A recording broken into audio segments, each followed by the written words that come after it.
Hola, en aquest vídeo us ensenyaré com fer qüestionaris tant per un banc de preguntes com per fer un examen amb intel·ligència artificial d'una manera fàcil, ràpida i amb resultats de molt bona qualitat. Primer de tot, anem a Perplexity o també podríem utilitzar ChatGPT, però jo he decidit utilitzar Perplexity perquè em dona les fonts directament d'on ha tret la informació.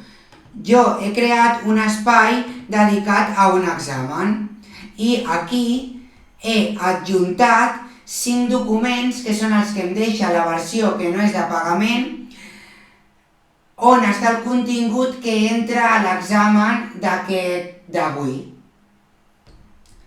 Llavors, li he dit que em creï 100 preguntes.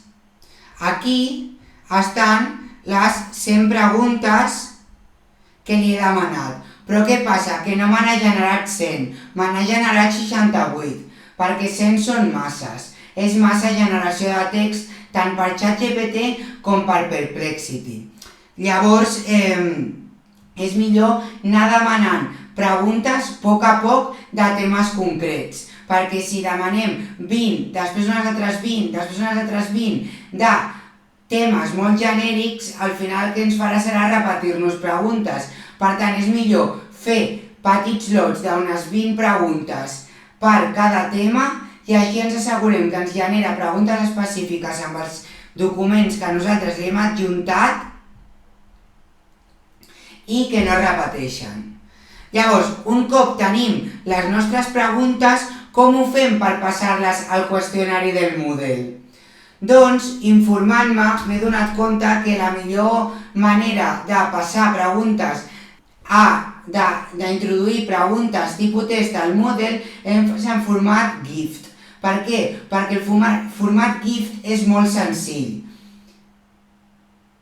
I llavors no val la pena afegir complexitat amb un altre tipus de codi de programació quan amb un format GIF ja en tenim prou.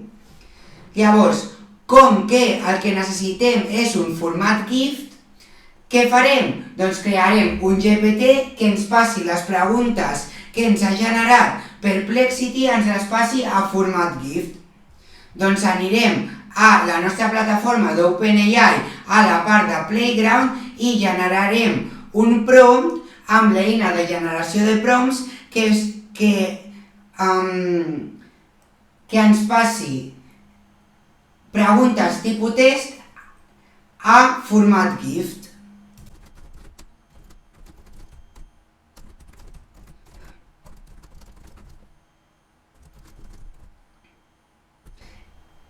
Ja està, amb aquest prompt tan fàcil que es diu vull convertir preguntes tipus test en preguntes tipus test en format GIF i vull que hi hagi només una pregunta correcta de 4 preguntes possibles.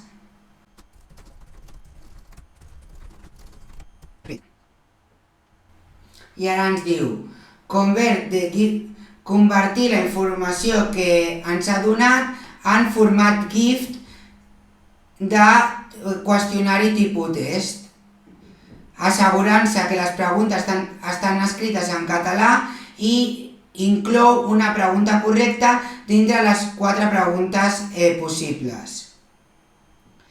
El format GIF ha d'incloure una pregunta, 4 opcions i tot ha d'estar en català i només una ha de ser correcta. Passes a seguir. Has de formular la pregunta, has d'incloure les opcions, que això seria l'input. I l'output ha d'estar estructurat en format GIF seguint les següents especificacions. Comença amb la pregunta, especifica quina és la pregunta correcta amb el signe igual i utilitza el símbol tal per identificar les opcions incorrectes. I això és un exemple.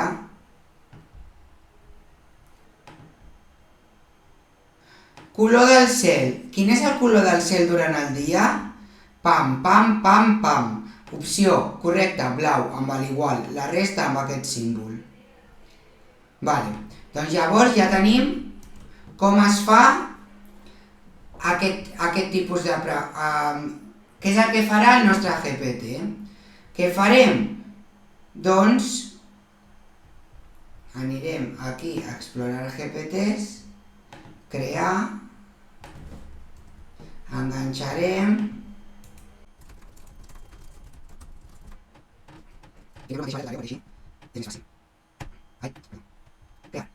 Només jo, perquè igual ja tinc un GPT per aquest propòsit.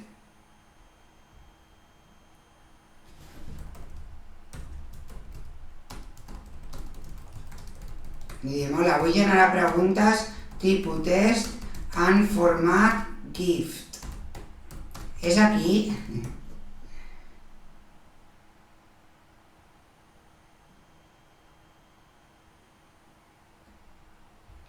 Vale. Doncs ara anirem a Perplexity, copiarem les preguntes, anem a posar 14, perquè això sí, les haureu d'anar enganxant a poc, perquè no et generarà 100 preguntes de cop, sinó que podem anar fent de 15 en 15.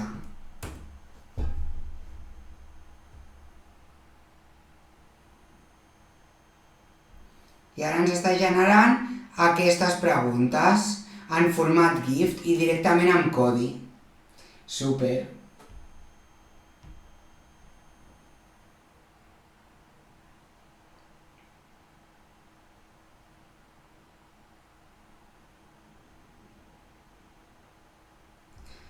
Vale, aquí tenim unes quantes preguntes. Què faríem ara? Ara copiaríem i enganxaríem en un full.txt i guardaríem.